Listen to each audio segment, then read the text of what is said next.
decía que tu arranque, más allá de tu formación inicial, naturalmente, para cuando decidías investigar hacer actriz, arranca profundamente en el cine, ¿no? El cine te absorbe.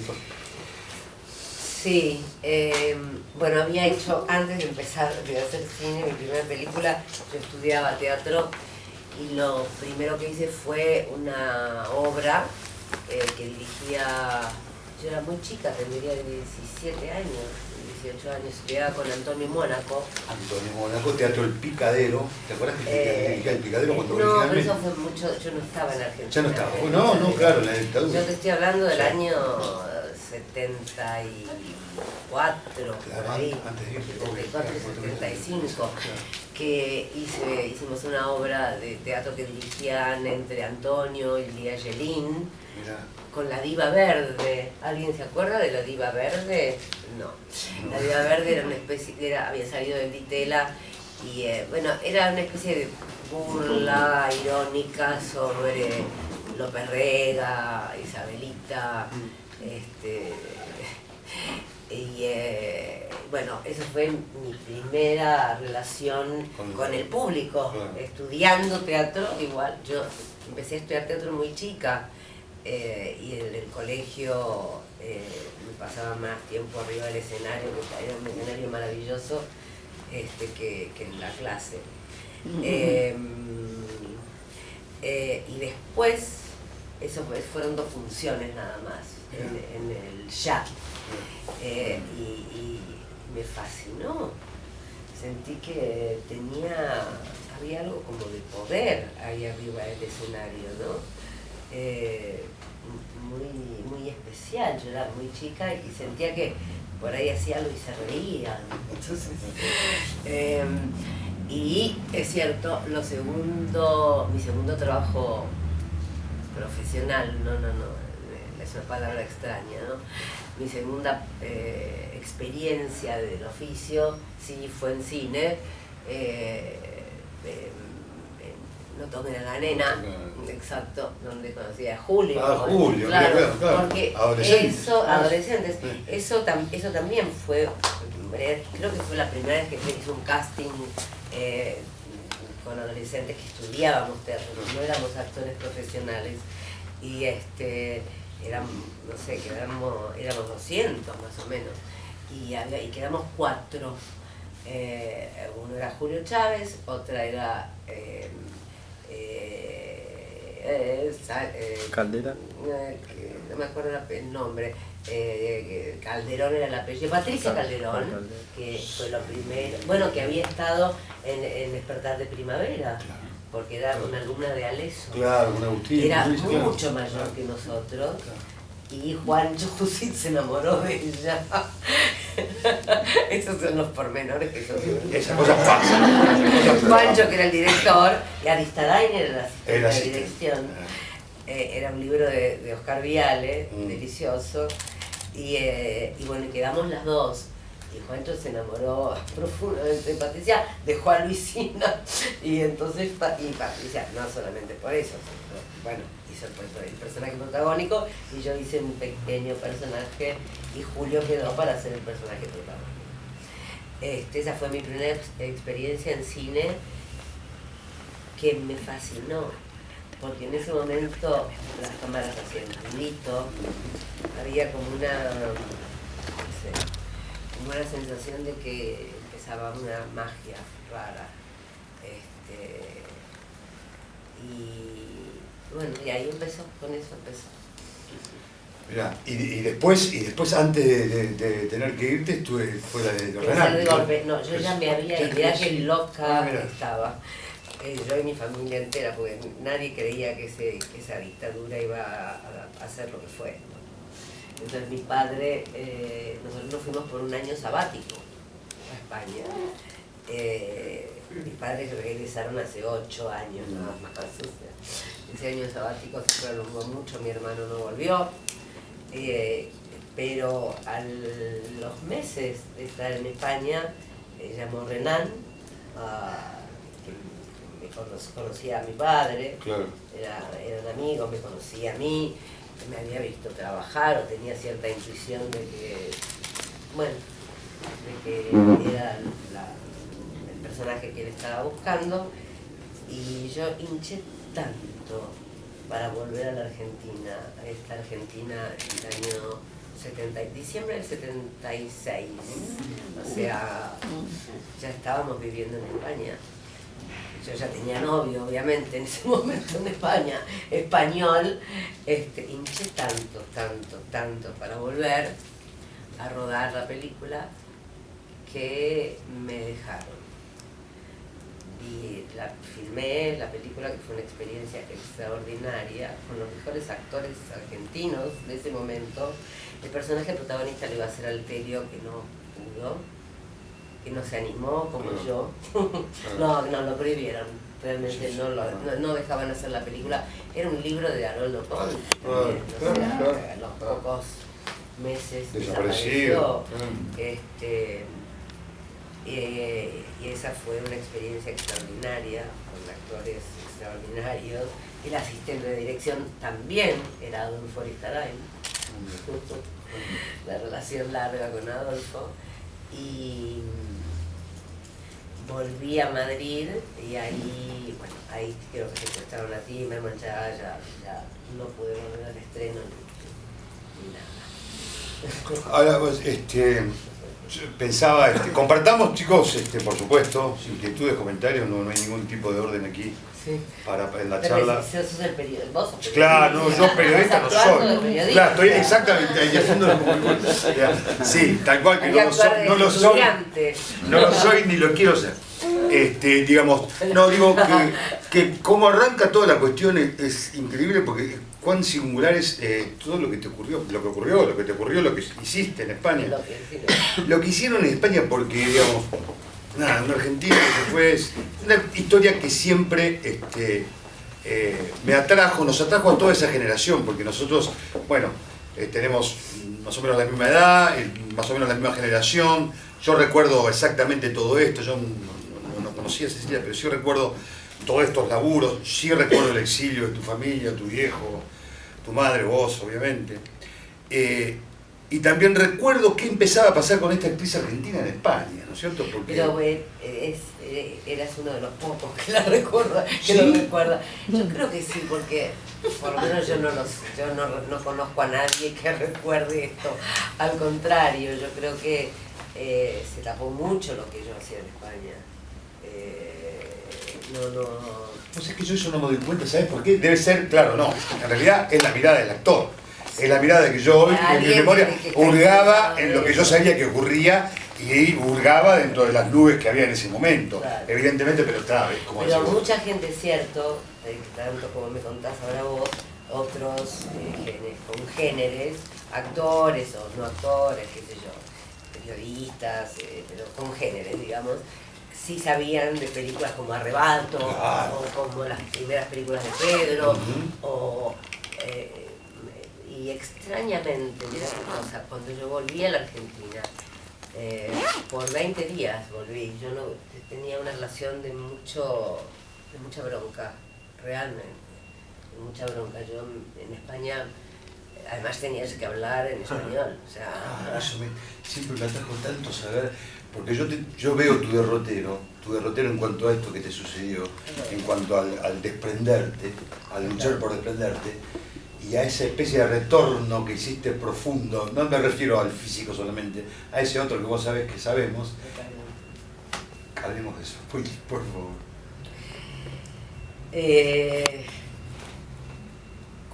Del retorno de la isla. Cuando yo llegué a España, ya me pongo a hablar raro, pero cuando yo llegué a España, la película Crecer de golpe de Sergio Renán, yo hice un casting en España para una película en donde había un personaje de una argentina, que se llamaba De fresa, limón y menta la película. Y salí en el casting.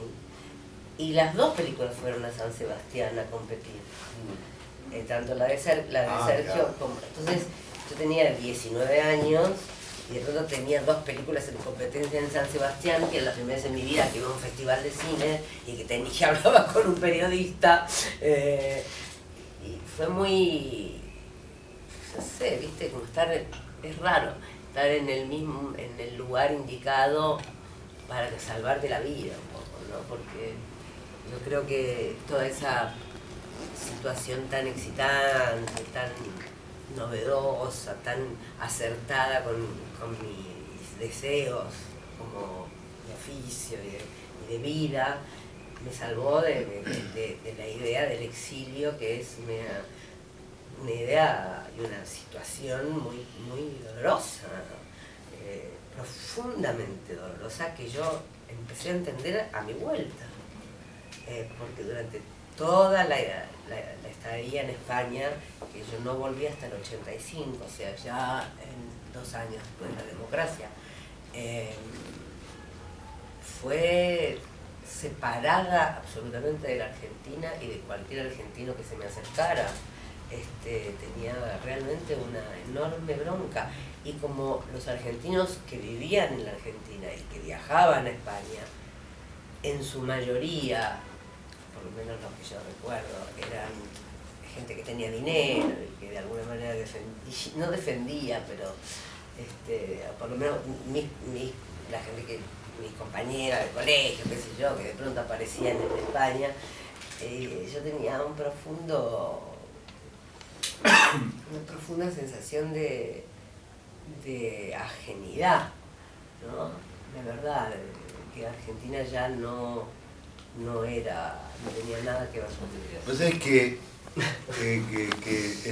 yo recuerdo, la verdad es que un poco cómo va apareciendo, me va apareciendo a mí recuerdos que en realidad, haciendo foco en Cecilia, voy yo recobrando esto, lo que ocurría recién, que ella le decía, no ocurría con todos así, después uno se recorta y dice, claro, uno tenía otra mirada sobre lo que estaba ocurriendo. Bueno, es más, cuando yo llegué a Buenos Aires en el año 85, María Herminia Avellaneda, que en ese momento era directora de ATC,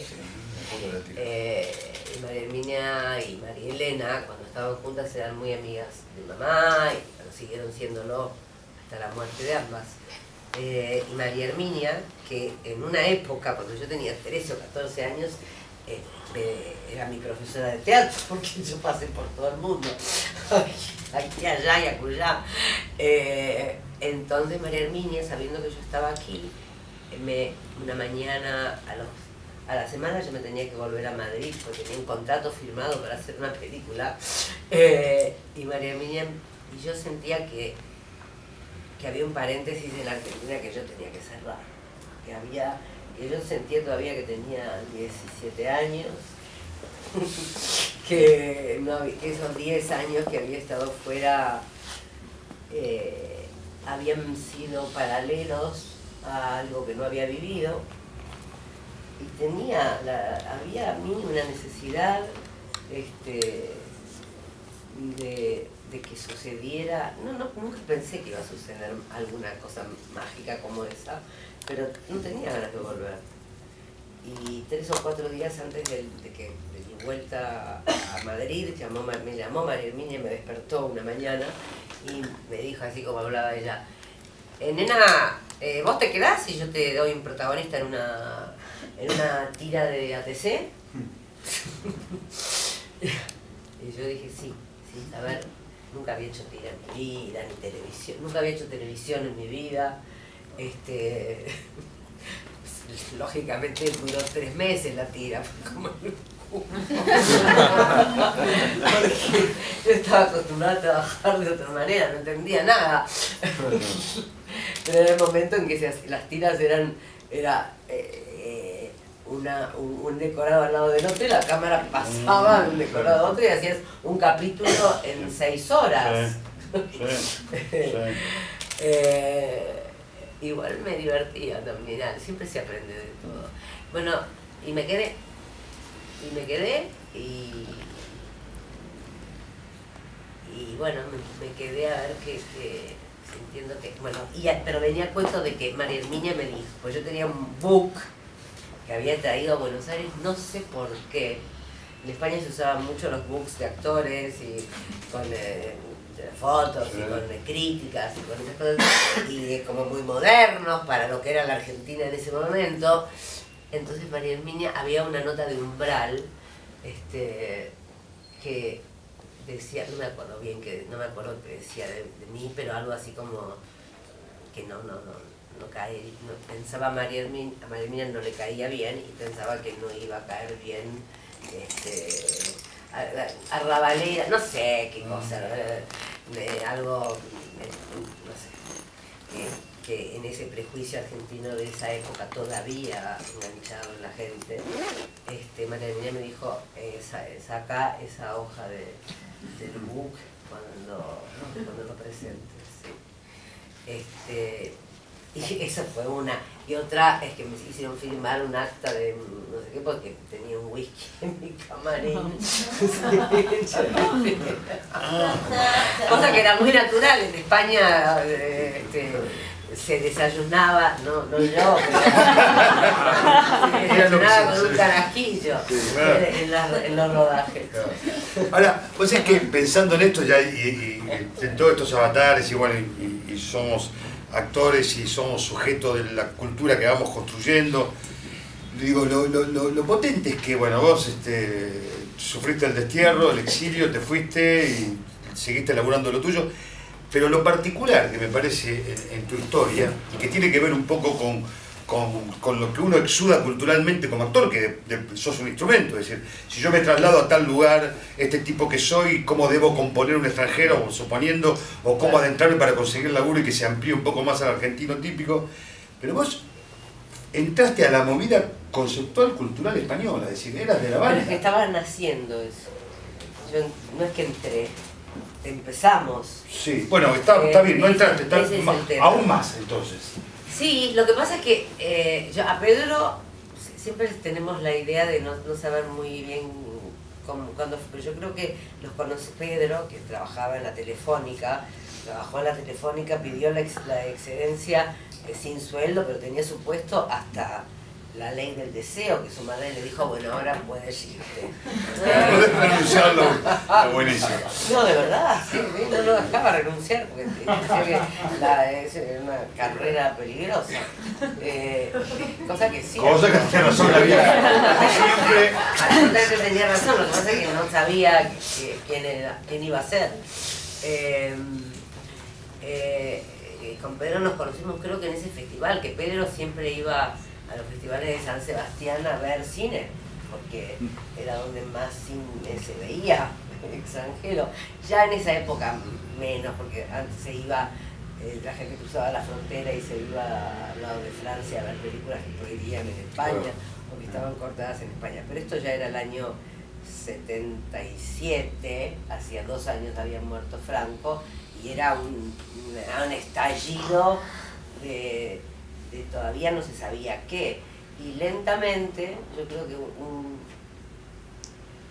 un acercamiento entre un grupo de gente que, bueno, es típico del periodismo ponerle nombre a la movida española, nadie hablaba no era una movida, nadie se movía a ningún lado, o sí, pero fue un estallido en el cual un grupo de gente de la cultura, no solamente actores, o directores, pintores, escritores, nos empezamos a juntar, sobre todo en un bar en ese momento que se llamaba El Sol, y en otros lugares, pero en general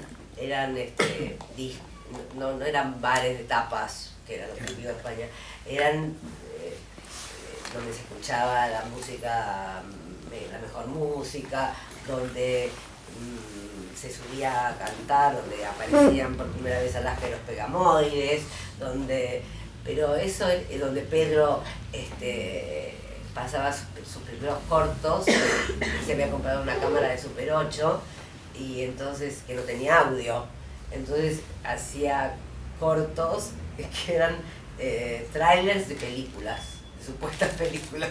Entonces él doblaba a todos los personajes. Entonces lo pasaba eso en una pared, evidentemente. Y bueno, eso se fue armando y se fue juntando y ahí nació, digamos.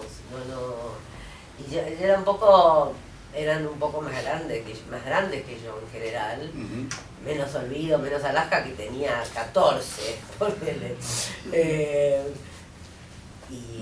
Y éramos como las cachorras ahí, para mí eran maestros, fueron mis maestros. Pedro, Iván Zulueta, Eusebio Concela, maestros. De Gustavo Pérez de Ayala, La Distancia y Mi Amor del Alma. Que era empezar a leer determinado tipo de libros, escuchar determinado tipo de música, ver determinado tipo de cine. Y yo igual, desde muy chica aquí en la Argentina, era muy curiosa. Mis padres eran también, o sea, no es que todo eso era, yo que había caído como un paracaidista en una zona desconocida, era la continuidad de algo que se cortaba con la dictadura. Exactamente. Entonces, por suerte, no se cortó. Y continuó en otro país, pero con la misma sensación de estar en Argentina. Entonces por eso no quería ver argentinos, porque me traían, me llevaban a algo que estaba pasando aquí que no quería ver, que me hacía daño, que para mí fue una continuidad de una primavera camporista, digamos, que siguió en España de otra manera. Pero digo, y el lenguaje de actriz, digo, el lenguaje quiero decir, ¿cómo digamos, no quiero ir a la forma de que eras una española, pero poder construir, esto es lo que digo, ¿no? Por supuesto participar... No sé si tenía mucha conciencia. No, yo sé que no, y lo advierto en este momento, digo, porque empezar a sonar como una nota española, que está bien, vos podés... Mucha gente en España cree que yo soy española. Por supuesto. El otro día fue muy gracioso, que estábamos presentando Supermax y se me acercó alguien, un tipo que yo no conocía de nada, y muy así, de un funcionario o cercano a un funcionario, porque te presentaba Lombardi, porque televisión española, televisión pública argentina es la que emite Supermax. Sí. Entonces, alguien me dijo, che, ¿qué conocía que soy de España vos, Te conoce mucho, pero como si fuera así. ¿A partir de qué momento fue? ¿Cómo te explico? Le dice muchas gracias, le dice una broma, sí, soy conocida. Creo que me quieren más que acá, le dije algo así. Creo que es verdad. No, en serio. Creo que, por un lado, yo soy mujer, porque con Ricardo Darín es otra la historia, porque el éxito del hombre galán, y conmigo como es raro, no. Yo siento que cualquier cosa que yo haga afuera, acá no se sabe. De verdad, no se sabe. Mira. Y que más yo no la voy a contar. Obvio. Porque no es que me da vergüenza, no soy así. Yo me acuerdo muy bien de la tía de María Herminia que la mirábamos. Sí, extraños y amantes. Exactamente, me acuerdo. Pero sabes que era un elenco extraordinario. Sí. Estaba Marral, estaba Mercedes Morán, estaba Carola Reina, estaba Lucrecia Campelo, estaba Elena Tacisto, que era un elenco extraordinario, porque María Herminia era... Claro, era el sello de María Herminia. Claro, lo que pasa es que la escribían unas, le decíamos periquitas, que había que leías el libro que te lo daban el día anterior y... No, claro, tira, vos venías... Sí. Pero sale se supongo que la tira ha cambiado, no sé, yo no puedo hacerlo, pero no porque tenga un prejuicio, porque me parece admirable la gente que puede gustar del trabajo de la tira, poder experimentar algo que seguramente se experimenta. Yo no tengo esa capacidad, no puedo. ¿Qué es lo que te pasa con en eso? No, estoy... no puedo conectar, o sea, el aquí y ahora no me pasa. No, en serio, no puedo, como tampoco puedo hacer dos cosas a la vez, no puedo hacer cine y teatro. No puedo, pero no es ni bueno ni malo, es una realidad. Claro. Yo, permitime hacer con el tema del laburo que nosotros establecemos, ¿no? Digo, esto que claro es cuando nosotros decimos que hay un sistema de representación y la diferencia con lo que yo llamo el actor atravesado, ¿no? Que hay un sistema de ciertos actores de representación que tienen una explicancia hasta eso nomás, y hay un oficio para naturalizar, pero eso tiene una sola capa. La capa de actores o actrices, como el caso de Cecilia, por supuesto, donde hay otro tipo de búsqueda consciente, digo, sí, por supuesto que es consciente, pero digo, de construcción natural y de profundidad, no podés poner eso al servicio de la representación en términos de forma. Sale una, sale otra, que algunos se felicitan del oficio de resolver, y nuestra tarea no es resolver cantidad. Nuestra tarea es poder producir esto que decimos, sucesos vivos y ser actores atravesados con ambiciones de artistas, como el caso de Cecilia. Ahora, yo digo, en todo este devenir, vos tampoco tenías... ¿Cómo se fue construyendo eso, por ejemplo, digo, de empezar con Pedro, para poner, que parece una pregunta que tuviera muy nutrida de chorolismo, porque nada menos con la... Pero digo, la evolución, en ese sentido, porque yo es como decir, si vos me estuvieras contando que tocaban en los sótanos, claro. Y eso es extraordinario, no pasa por el hecho cholulo de Pedro, que no es el caso entre nosotros, sino de decir, esa banda de garage, que eran todos ustedes. Pero totalmente. Lo que pasa es que esa banda de garage de pronto fue Javier Marías, qué sé yo, que es uno de los escritores que a mí más conmueve, españoles, de nuestra generación. Claro. O esa banda de garage era, qué sé yo, Pedro Neblar, Iván Zulueta, grandes actores, Marisa Paredes, hay varias generaciones ahí metidas. Y la construcción de una estética, porque se construyó total y absolutamente, que seguramente venía internamente en cada uno de ellos brotando, y que fue el momento en el que eso brotó y pudo convertirse en algo vivo, digamos. Absolutamente. Porque hasta el momento eso se secaba.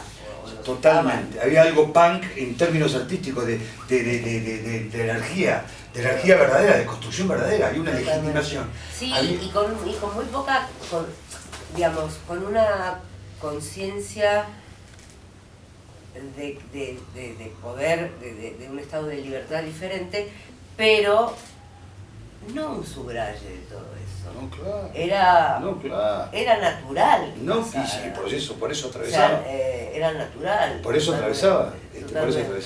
¿Cuánto se quiso hacer de eso y se fue a la forma también? Y cuánto hemos visto que no nos movía un pelo de decir, había como algo realmente que tenía que ver con algo conceptual, cultural, que era romper algo, pero romper algo, digamos, era la construcción del escarbar, era destruir algo vivo. Es muy distinto Trueba que Almodóvar. Exactamente, como, efectivamente. Yo no quiero decir, se entiende claro. No es una crítica a ninguno de los dos, pero digamos, entre ellos se detestan, porque cada uno creció de otra manera, la planta es otra, y ambos tienen una libertad absoluta en lo que consideran lo propio. Y yo los respeto profundamente, pero ninguno le cree al otro. Y el tema es que eso, a veces se estandariza todo, ¿no? También ocurre eso. Ocurre que aquello que es revulsivo y que era un tsunami, también después descubrís que hay estandarización de ese tsunami también. Digo, esto es 3D, a mí no me jodan. Sí, totalmente. Bueno, chicos, monopolio total, que intervengan, pregunten, como les digo siempre, con la inocencia mayor. A ver, sigue siendo. Cecilia, yo hacer una pregunta. Yo viví también mucho en España. A lo mejor conoces a Antonio Llopis, el actor. Sí, totalmente. Estuvo un tiempo acá, con La Comuna. Sí. Y es una curiosidad que tengo, ya que vos lo conocés tanto a No, pelo. no lo que conozco tanto. No, que lo conocés tanto a pelo, digo. Sí.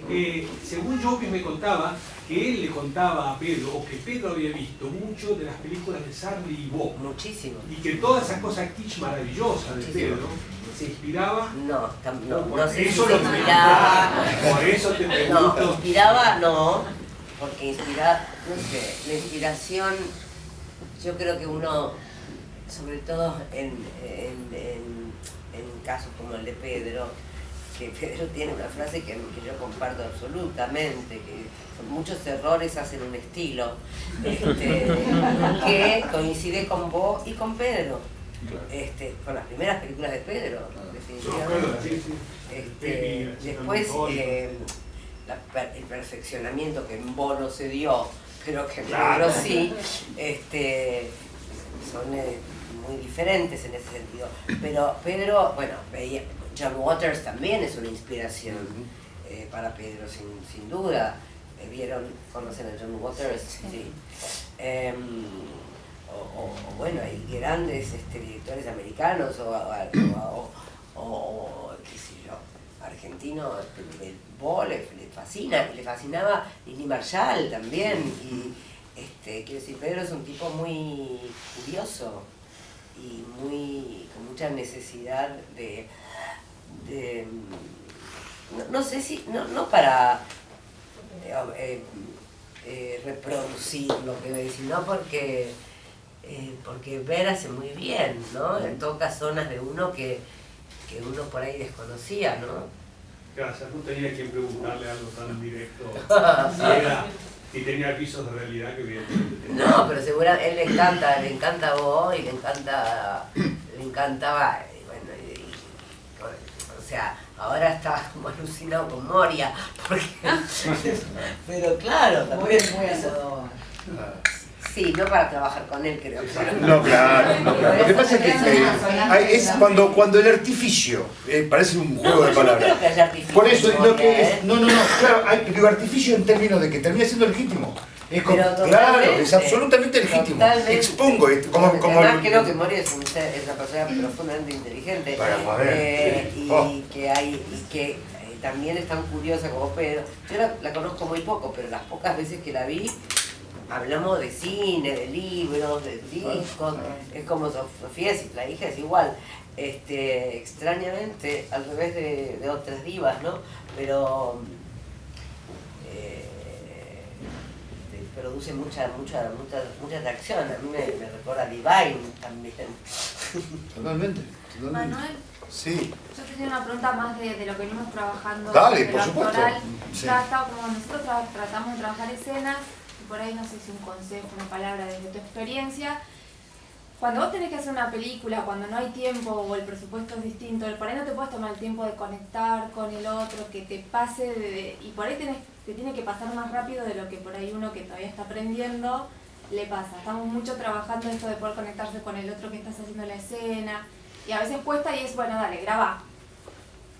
¿Cómo se trabaja eso cuando te grabás o cuando te llevas mal? O sé cómo se trabaja, pero digo, por ahí desde la experiencia de una persona que lo ha hecho ya. Sí. Seguramente el trabajo ese se hace previamente, yo creo. Uno solo. Tango se baila de a uno. Porque si no hay tiempo o si no hay... Pero si vos tenés tu texto y si vos sabés quién sos y si tenés para preparar al otro e inventarlo.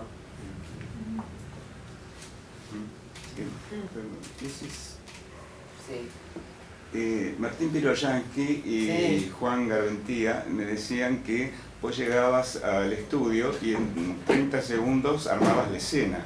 ¿Es eso lo que tiene que ver con lo que está diciendo ella? Y de alguna manera sí, pues si no tenés un trabajo previo muy claro, una línea de pensamiento y además no solamente eso, sino lo que estás contando. No es solo lo que tu personaje, estás contando una historia.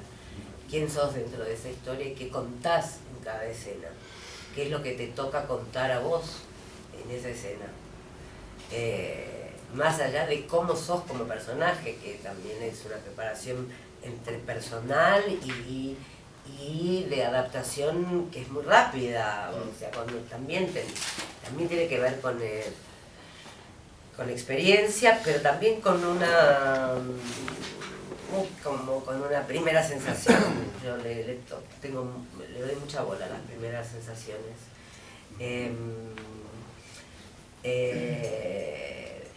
tiene que ver con eso y tiene que ver con que creo mucho en lo que pasa en la vida, en lo mismo que pasa en la vida, que es vos tenés una realidad paralela, sos la persona que preparaste, el personaje que preparaste, la persona que sos sumada a todo eso que se suma a quien sos vos, y llegás y empezás a vivir, porque hay un pensamiento que interrumpe. A mí me parece que mucho tiempo no sirve. Es algo que Una vez le preguntaron a Meryl Streep cuántas veces leía un guión. Y dijo una. No es mi caso, pero dijo una. Me parece extraordinario. Y le creo absolutamente. Sí, claro. Y tiene que ver con algo que a mí, yo te juro que me parece tremendamente entendible, y para esa genia, para mí es Meryl Streep, la mejor actriz y actor del mundo, esa cosa que sucede de verdad es porque sucede sin pensar mucho.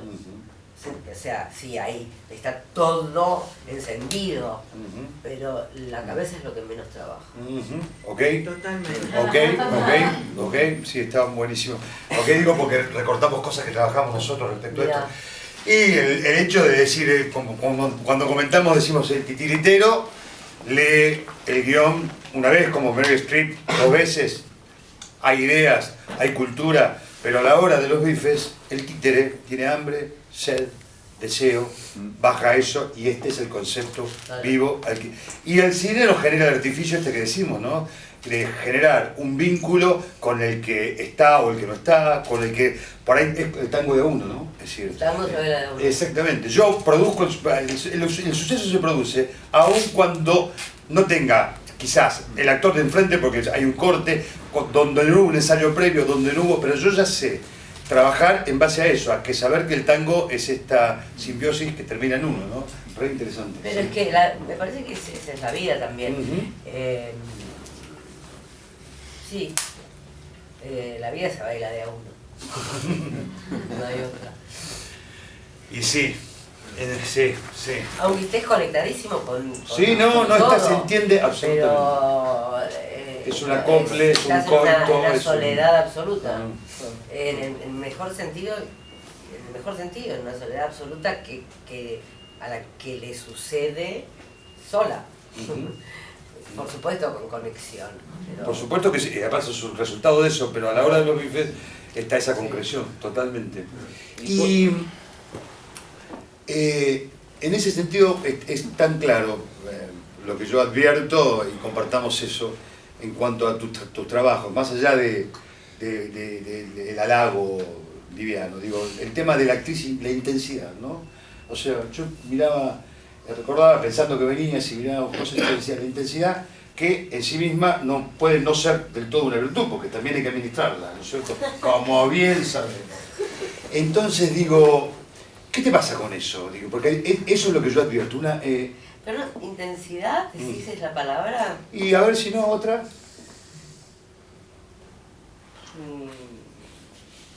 Pero a ver, decime Decía, en intensidad una situación, en cuanto por bueno, a esto que estábamos comentando recién respecto a, anda bien, digamos, uno observa una película dentro de una historia y vive y disfruta de esa historia, pero siendo otro tipo de foco desde una mirada como la que hacemos aquí, Sí.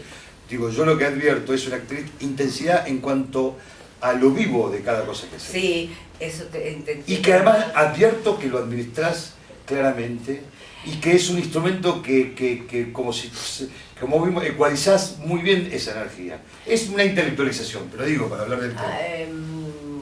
Bueno, el cine tiene una particularidad que para mí, a mí me sirve mucho, que es un puzzle, o sea, un rompecabezas, donde se pone un bloque aquí, y una vez puesto aquí, tenés que seguir poniendo alrededor para formar la historia y el personaje, ¿no?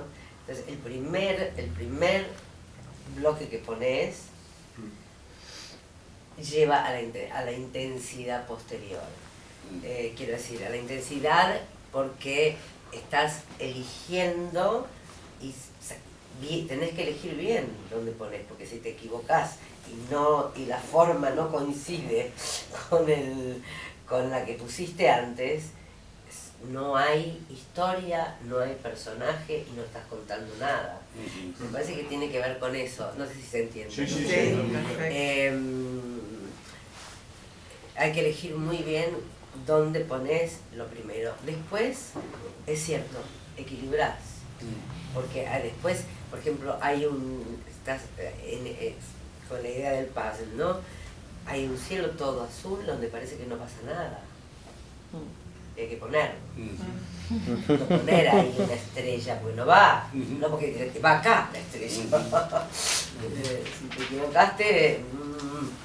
Pero bueno, también es una tarea, a mí me gusta mucho porque ahí es el pensamiento, ahí aparece lo intelectual y el razonamiento, no en el set. No en el set, por supuesto. En el trabajo previo, cuando decís dónde está esta pieza, dónde la pongo, en qué momento aparece esto de este personaje que tiene que aparecer, más allá de lo que diga el texto, porque es una línea de pensamiento. ¿No? Absolutamente. Entonces, ahí sí hay un trabajo racional. Luego te olvidás, tenés que olvidarte. Por supuesto, de acción y lo vivo. Claro, porque además el caso tuyo es que los protagonistas, no protagonistas en tanto protagonista con las comillas y la rúbrica de la primera, sino de ser autor, ¿no? Ser autor, el actor protagonista es un autor en un punto, ¿no? ¿No? Autor porque hay algo de un rasgo. Porque hay algo que entras en el universo del director, necesitas entrar en el universo del director y de lo que el director está pidiendo de vos y no podés ir por otro lado, entras en su universo y en ese universo sí te columpiás. Y seguramente el director es muy genial eso, porque hay una relación muy especial con los directores. El director te pide algo y a lo mejor vos no estás haciendo eso, pero el director ve que sí lo estás haciendo, porque lo estás haciendo de otra manera, pero va al lugar, a eso te referís como autor, ¿no? Va al lugar a donde el director quiere que llegues, y a lo mejor hay una equivocación en su pedido, pero si uno va a ese lugar desde otro lugar.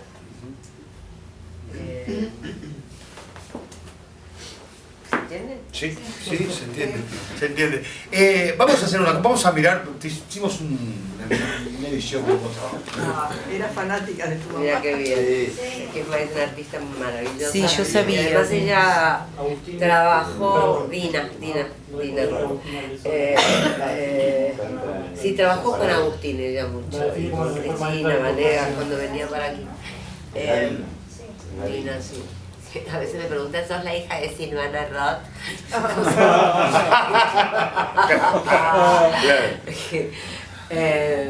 Y mi mamá, la palabra inventar es absurda, pero juntó un montón de técnicas que ella misma estudió desde muy chica. Ella empezó cantando lírico. Y luego, claro, muy arriba, muy aguda también. Y luego fue bajando su voz y encontrando la voz que yo creo a través de ella, que es la que nos muestra realmente quiénes somos, ¿no? Hay, por supuesto, el cuerpo, la expresión, sin duda, pero la voz es... Vieron que a veces es un actor que decís, no es, ¿qué le pasa con la voz? Está todo bien y de pronto la voz no, la voz está en otro lado, es de otro. Yo creo que uno va encontrando la propia voz. Vos querés ser una voz hermosa y muy personal y muy cálida, entonces para mí también fue una sorpresa. No, pero seguramente fue a través del tiempo todo eso también, a eso digo, que uno va encontrando la propia voz seguro, trabajándola sin duda y encontrándola como parte de tu organismo entero, ¿no? Yo sin duda siento que ahora esta es la voz pero que no podía tener a los 16 años. Pregunta personal, tu voz, a mí me pasó el otro día, no tengo ni idea qué era, una película.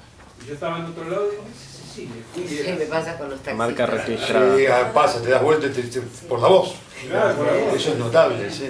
¿Qué querías comentar? Yo quería preguntarte, Claro. Cecilia Entre Casa, ya sabés que vas a filmar, hacer una peli, tenés el guión, el libro ahí, ya hiciste tu línea de pensamiento, todo. La parte técnica básica de leer tu letra, estudiártela, memorizarla. Memorizar la letra. La cosa básica, ¿qué tenés? ¿El mate, el subrayador? ¿Cómo lo haces? Mira, en teatro trabajo siempre con un coach.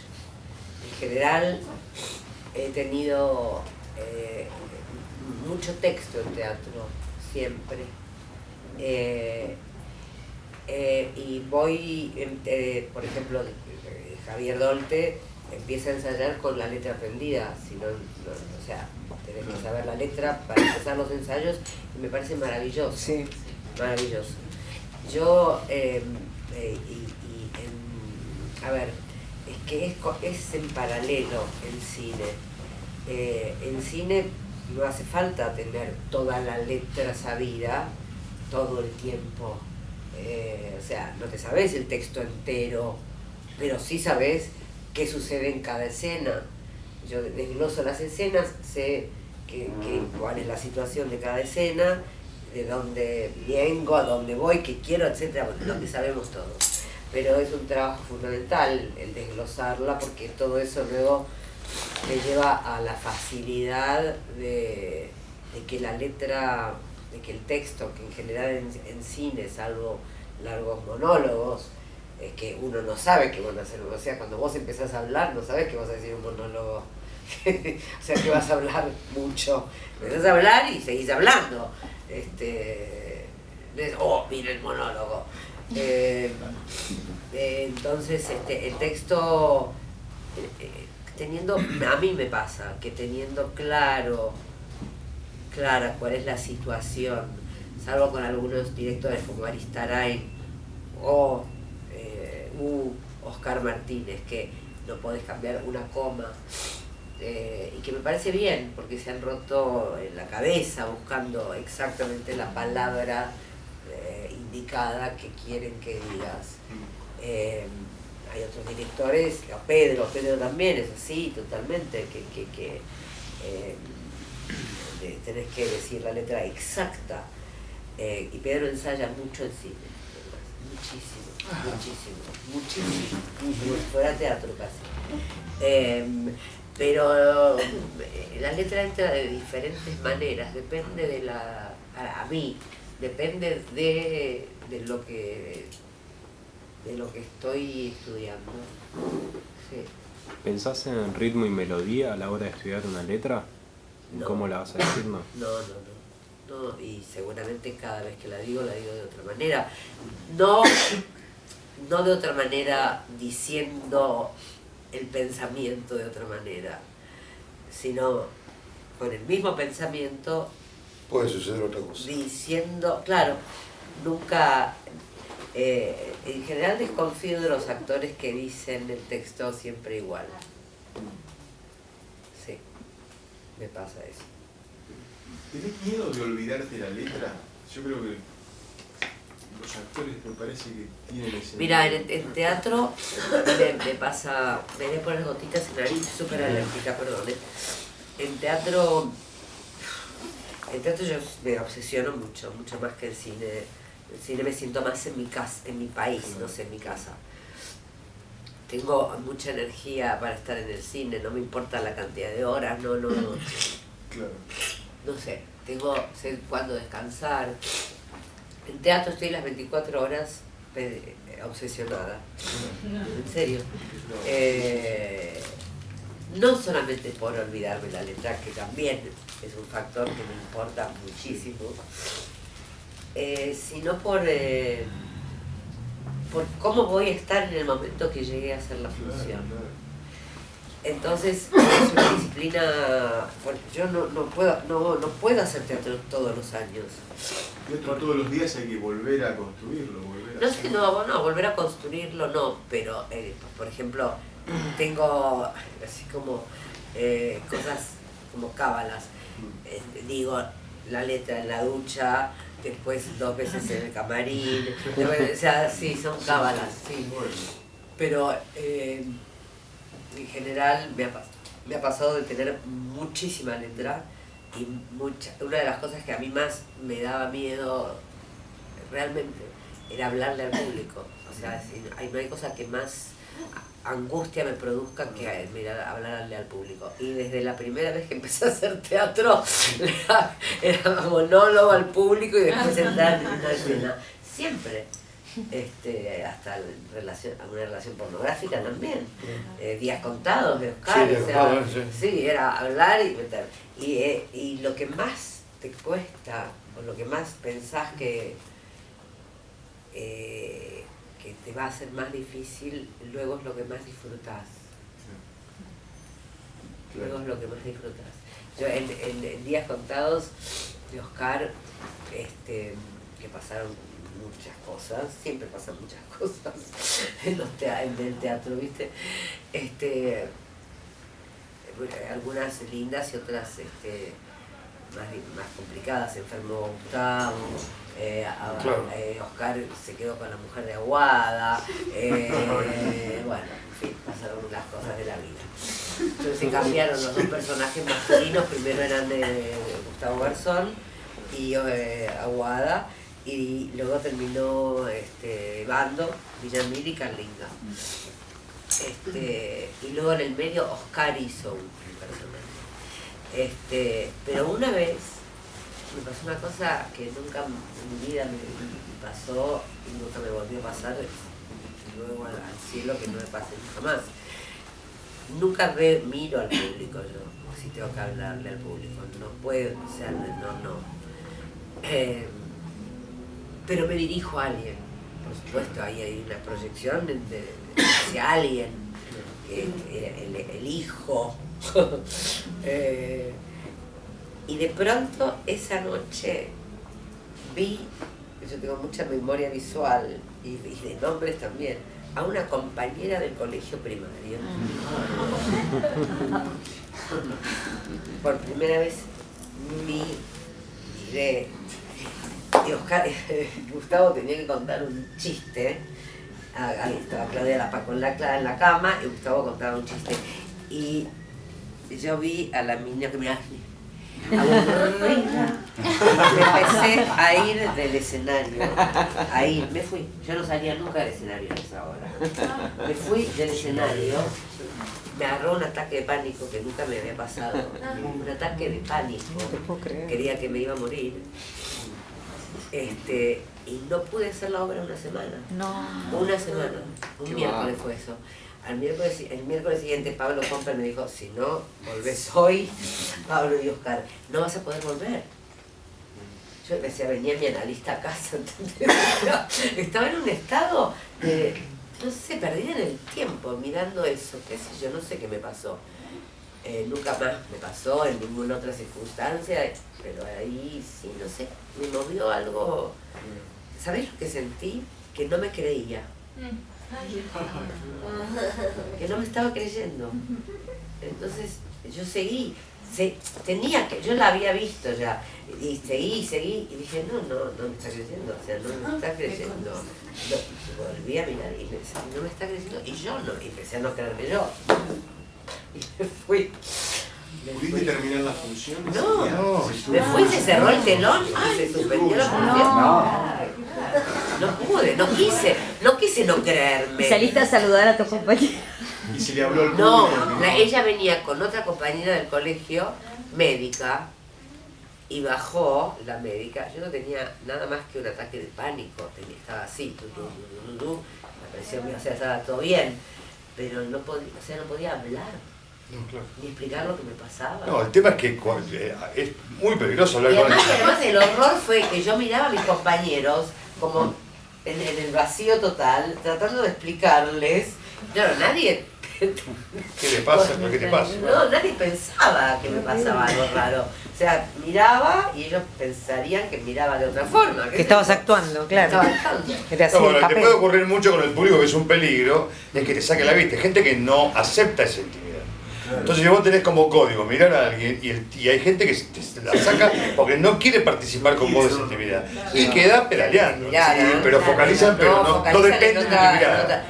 Nunca. Claro, porque te la sacan. No, porque mirás pero no ves. Porque te pasa algo con la mirada del otro. Claro. Te pasa algo. Si te corto el rostro, te corto la conexión. Pero aunque te mires con amor, no sé, algo te pasa con la mirada del otro. De hecho, estuviera actuando contigo. Claro, sin partener, no puede ser. De hecho, algo parecido contó el Puma Goiti una vez que dice que hacía una obra que era muy difícil de entender y que dijo, pero no escuchaba pero a nadie de abajo y los empezó a mirar y dice que la gente como decía, vámonos. Y él sintió eso y dice que también dijo, hay que levantar la obra. No me acuerdo, eran dos personajes ¿La cortó? que él tenía de amante un perro o la mina tenía el amante del perro, esa obra. Con Solita. Y él con Solita. Y él dice que sintió, ¿qué carajo estoy haciendo acá? Si nadie le interesa. Ahora, Sintió mal. Vos acabas de decir que es como peligroso mirar a los ojos del espectador, pero en una nota dijiste que Aristarain te gustaba mucho que se pusiese al lado de la cámara mirando la escena. No, pero no mirar, yo no lo miraba a él. Ah, ok. No. A mí lo que pasa es que yo no miro el monitor después. A mí la idea del monitor y de mirar la escena que hiciste no puedo. No me gusta. Me corta, no puedo. Y además, lo primero que me pasa es que no me gusta, obviamente. Pero Aristarain, existiendo el monitor, en la última película que hizo usó monitor. En Roma. Hasta Roma no usaba monitor. Porque la mirada de cámara es la mirada del director. O sea, aunque no esté mirando por el objetivo. Y a mí me gusta, o sea, yo tengo tenía, ahora ya no suena la cámara, mucha conciencia de la cámara y del director observando. Y Pedro dice también una cosa muy linda, que es que tiene la fortuna de ver primero que nadie llorar a sus actrices. Me parece muy hermoso también. Pero es que hay un vínculo que no mires, porque si no tenés conciencia de que hay público o de que hay un director mirando, por eso lo del monitor y el director mirando el monitor a mí no me gusta. A mí me gustan los directores al lado de la cámara. Luis Ortega está al lado de la cámara, lo mira por monitor. Eso, quería que me contaras un poco el trabajo ahí en Historias de un Clan, el tuyo en particular. Eso fue extraordinario, extraordinario. Luis es un artista, por suerte, sus películas son maravillosas, no sé si vieron sus películas. Bueno, Caja Negra tenía 19 años. Un capo. Es maravilloso. Y tiene una entrega enloquecida, te diría, apasionada. Se deja llevar y te lleva y inventa muchas cosas, se inventan muchas de las cosas que están en Historia de un Clan fueron decididas en el mismo plano. Sí. En ese momento improvisa Sí. en ese momento. Sí, o sea, se decide, se ensaya y se hace. No es que se improvisa frente a la cámara. No me gusta eso a mí. No me gusta improvisar en cámara, no, para nada. Creo que hay que ensayar, o sea, elegir qué se va a hacer, ensayarlo, ver si funciona y mandar. Pero ensayar, o sea, la improvisación para el actor trabajando no me parece interesante. Me parece que hay que improvisar en clase, ¿no? Entrenando, pero no... No, desde ya. No, de eso hablamos siempre.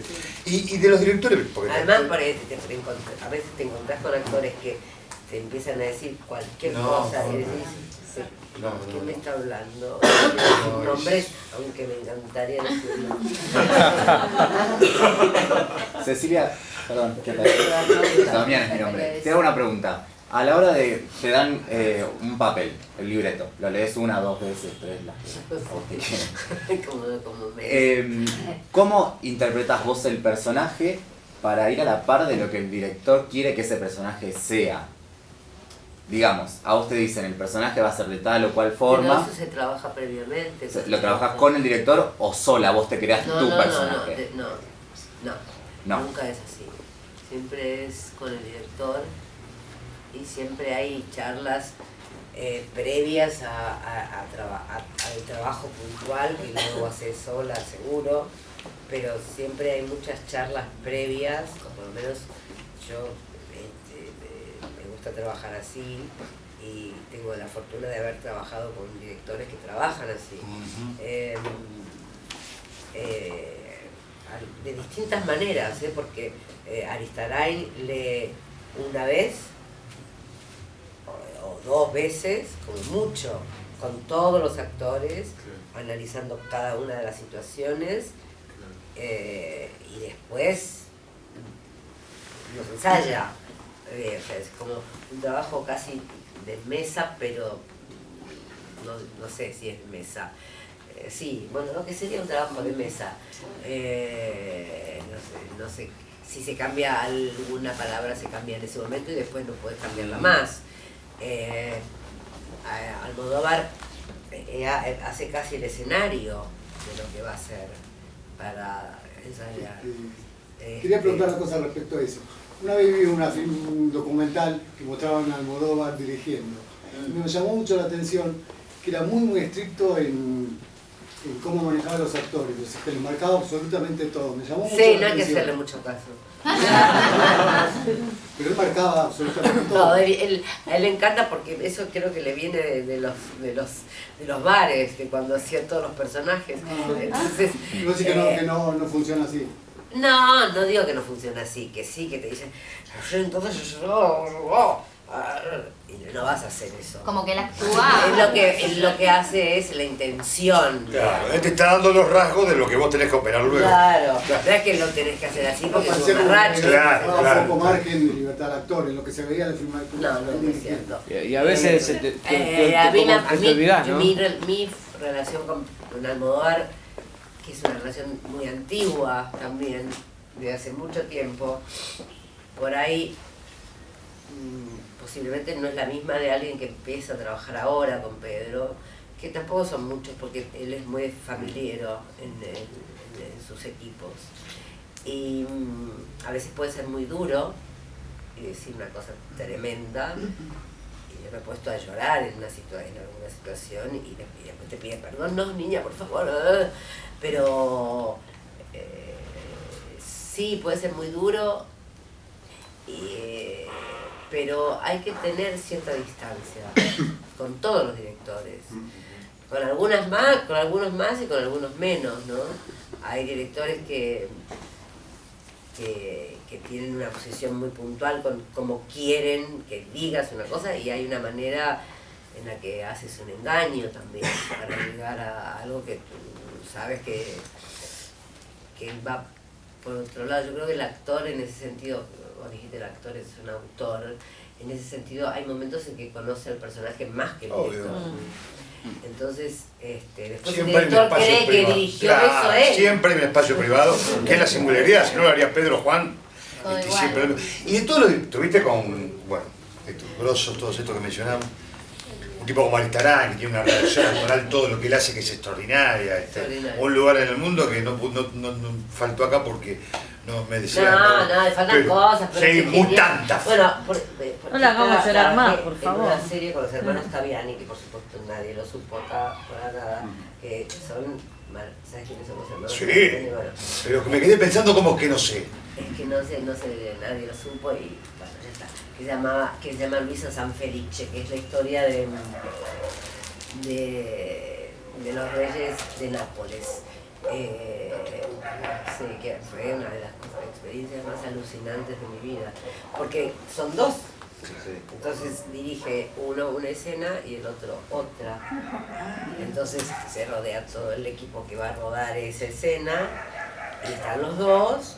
Entonces el que va a dirigir la escena dice todo, se se ensaya y después la otra la dirige el otro. Pero son fascinantes y son como familia también, así se tienen los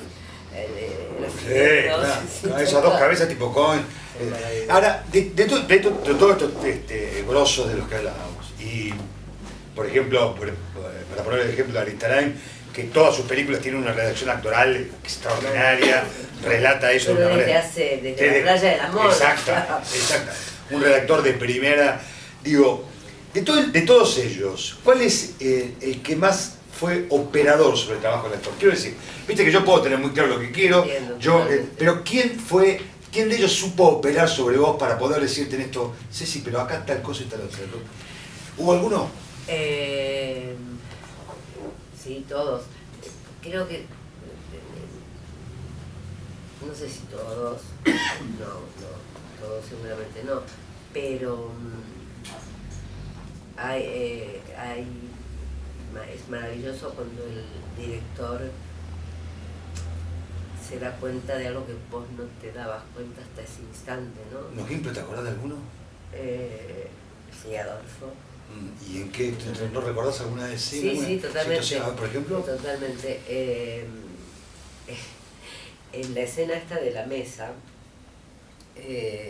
yo tenía... No, yo decía, pero ¿cómo puede ser que esta mina esté con este tipo cuando este tipo la trata tan mal todo el tiempo? Entonces yo le decía a Adolfo, pero Adolfo, en algún momento este tipo tiene que tener una actitud no sé, cariñosa. Mirá mi ingenuidad. Y nos peleamos en el ensayo, nos peleamos, pero no puede ser, nos peleamos mal. Y además él me dijo, bueno, no entendés la relación, no entendés. Y tenía razón, absolutamente. Pero voy a contar otra cosa mucho más clara de Federico Lupi, que ahí sí es, porque esto es más general. Federico Lupi, que es un actor extraordinario y con quien trabajé mucho, de amante, de marido, hasta que terminé siendo hija, cosa que le jodía mucho, pobrecito. Pero es un actor maravilloso y es tremendo lo que pasa con él, con la gente, ¿no? Ahora. Ni hablar. Una vergüenza. Es uno de los mejores actores que conocí en mi vida, un lugar en el mundo. Entonces, no sé si alguien recuerda o si la vio, hay una escena en la mesa que mi personaje cuenta que mataron a su hermano. Entonces fue muy complejo porque era un traveling sobre la mesa, la cámara tenía que ir sobre un mini traveling. Es una película que se hizo con $400.000 en cooperativa, obviamente el Papaleo le puso la guita así, sin firmar nada. Gloria Papaleo, que es un genio total, se hizo en cooperativa, luego fue maravilloso y exitosísimo, pero bueno, el traveling no funcionaba. Entonces se le terminó ocurriendo a Adolfo un carrito de estos como un skate, ¿no?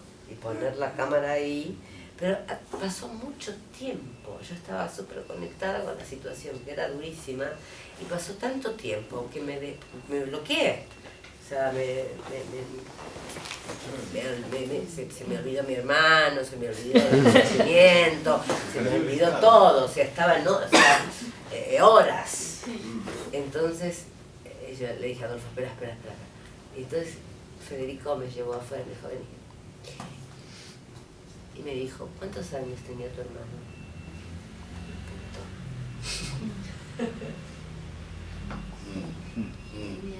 Me mató. Sí, pues, si vas a lo puntual, ¿no? Tocó la nota justa. Perfecto. Ya se apareció todo él. Claro, se apareció todo el mundo. Todo Federico, todo el hermano, todo mi hermano apareció con esa frase. Qué grosso. Eso fue un operar, ¿no? Fue un operar sobre eso es exactamente lo que después uno puede hacer y aprende a hacer también, ¿no? Cuando de pronto te perdés. Yo te quería hacer una pregunta de eso de los mundos y primero te hago un comentario.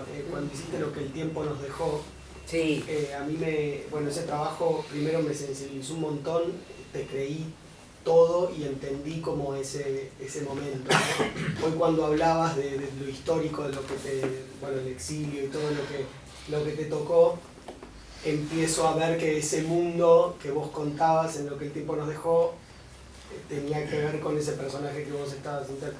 O, bueno, algo de los mundos Pero yo creo que cualquier persona sensible puede ser un asesino, quiero decir. No necesitas haber pasado por ¿Cómo crear nada. un mundo si no viviste? No, de ninguna manera. Yo creo que no hace falta haber vivido nada para construir un personaje que realmente no tiene nada que ver contigo. En ese caso, sí, yo estaba cerca de abuelas y sabía quién era Aurora Villano. Fue el comienzo de Madres ese. Y Astiz, Maca Mirabarena no sabía quién era. Yo en ese capítulo estuve, Cecilia. ¿Sí? Sí. Ay, qué y genial. estuve en la parte de la iglesia. Sí. Cuando, estaba sentado atrás tuyo, María Migorena me hace una seña, salgo. Ah, vos sos un malo. Sale Alejandra Fleigner, que sí, que no, que vení, la meto en el Valiant, me la llevo secuestrada. El Valiant lo dejaban en la esquina y yo con Alejandra volvía caminando. Y lo que me llamó la atención, que muy pocas veces lo vi, que cuando volvía con Alejandra seguía temblando ella y no paraba de temblar. Y yo le decía, pero Alejandra Fleigner, le digo, ¿te sentís bien? ¿Estás bien? Me dice, sí, no, lo que pasa es que esto es muy fuerte, y no podía salir del personaje. Me gustaría saber qué sentiste vos cuando estabas escondida. Es que hay situaciones, hay momentos de los cuales... Porque en un momento estuviste escondida mientras te estaba buscando a Migorena. Sí, sí. Sí, hay momentos, hay personajes y situaciones muy puntuales que por alguna razón, que no siempre es personal. Claro. Que no siempre es personal. Te mete, te atravesó, ¿no? Te atraviesa. Digamos, nada de lo humano me es ajeno, en tanto tengo una percepción artística, ¿no? Cuando decimos ese tipo tirado con un tetabrique en la calle, tiene que ver en algún punto conmigo. Si soy un artista, soy permeable a eso. Entonces, esto va a rodar si tengo esa permeabilidad, ¿no? Más allá de lo puntual. Y puedo hacer ese general nazi violador que está tan lejano de mí. Y tengo el compromiso de contarlo porque la historia que quiero contar, quiero un legítimo nazi para que se vea quién es, exactamente, y sin juzgarlo.